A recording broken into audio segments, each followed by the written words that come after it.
Well, I think that's one of the alarming things, is that with the recent IPCC reports, we've heard and seen the science, which is clearly telling us, even more clearly than in previous years, that we face very big challenges on climate change, that this is urgent. So the science is telling us that. Secondly, the economists are telling us, look, if you take action quickly, it will cost you less than if you take action slowly. And yet, when you come here, there isn't a sense of this urgency to take action quickly and accelerating action. I think that's very disappointing. We need our governments to come together with a sense of purpose and imperative to reach an agreement, okay, in 2 years' time in Paris. But this doesn't feel like there's an imminent deadline that we had better get this sorted out, or we're going to bear the consequences, we the people of the world. And of course we've seen with the typhoon in the Philippines an example of the kind of thing that very tragically may be the consequence if we don't take action quick enough. Obviously WWF, I think, has got more members than a lot of political parties. Do you think that those people at home feel more strongly perhaps than the politicians and their actions suggest? Well, I think people do feel strongly about it. When you talk to people, they do get the basics of this, that there's a problem, we need to do something about it.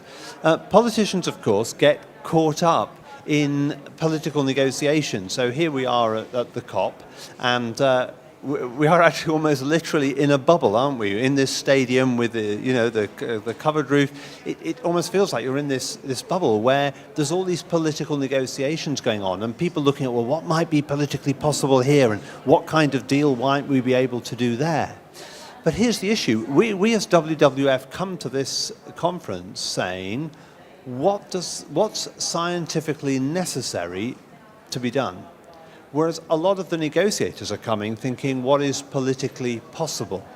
And I think that's the biggest gap we've got, the gap between the scientifically necessary and the politically possible. And the big question is, how can we change what is politically possible so that it matches what is scientifically necessary? And what are the politicians going to do to step up to that and show the leadership that the world so badly needs? What do you think is holding the politicians back? Is it concern about cost, or what voters might think back home?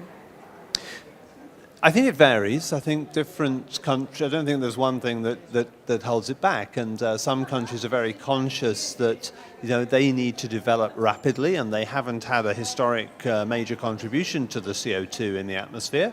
Other countries are conscious that they're facing very difficult fiscal circumstances at the moment with the economic downturn, and so they're reluctant to take on additional financial responsibilities, at least in the short term.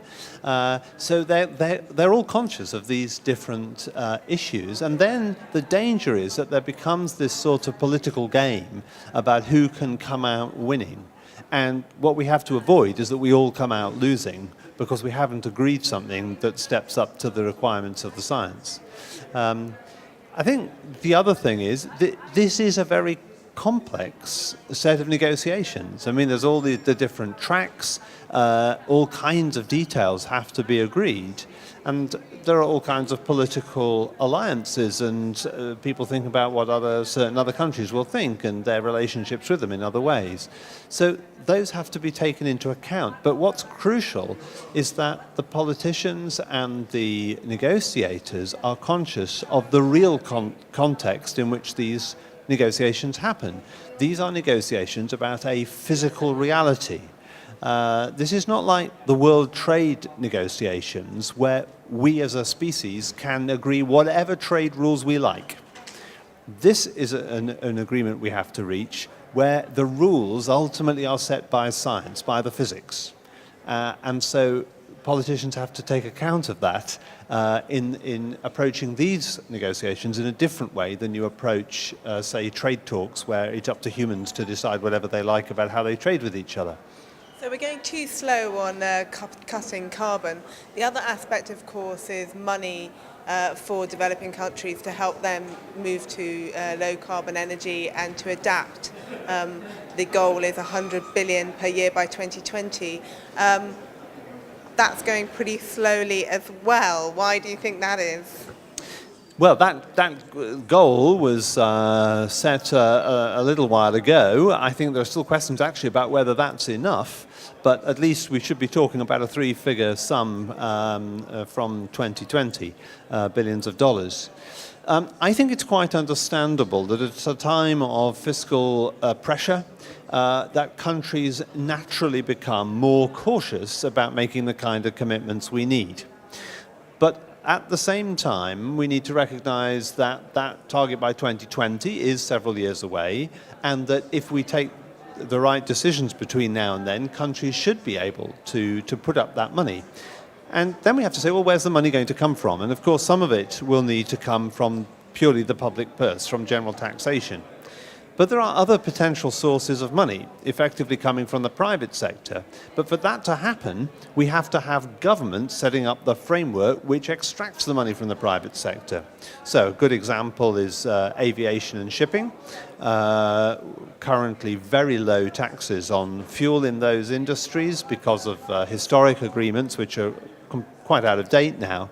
So we need governments of the world to come together, for example, to say, well, we've now got a new agreement on taxing fuel on aviation and shipping, and it's appropriate to use that tax, which can only be levied if we all agree it to any large extent, to tackle an issue which we all face. So it seems to me there's a particularly appropriate source. Plus, we need to look at taxing carbon or making polluters pay in one way or another. And, different governments have different approaches to that. But all those need to be looked at. And then we also shouldn't forget the emissions from land use change and deforestation. And of course there's great opportunities to reduce emissions and also to avoid illegal and unregulated logging, which at the moment means that money is being lost to governments because resources are being taken out without the governments having any recompense for that. Given what you've just said about, the slow progress on money and mitigation, what are your hopes for 2015? Do you think the world does have a chance of a deal that could keep the temperature rise below 2°C still?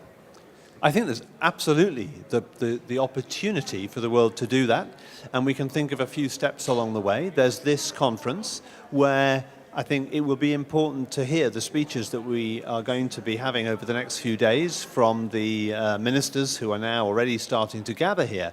What are they going to say? And that's both about the tone they set and the mood they create, as well as the specifics that they announce. Secondly, we need some accelerated progress ahead of the Ban Ki-moon Leaders Summit next September. So we need the European Union to be agreeing some ambitious targets by March of next year. We also need the big countries like China and the USA to be looking very hard at the commitments they're going to be in a position to indicate. But I think we need to be hearing from global leaders in September some really hard commitments, both on money and on mitigation, in September. That would then set a very positive framework for then translating that into the details of agreements with a degree of confidence at the COP next year in Peru, and getting the outline of a text which could then be worked on in 2015 to agree a final deal in Paris. This is absolutely doable. The question is whether there's the political will to do it.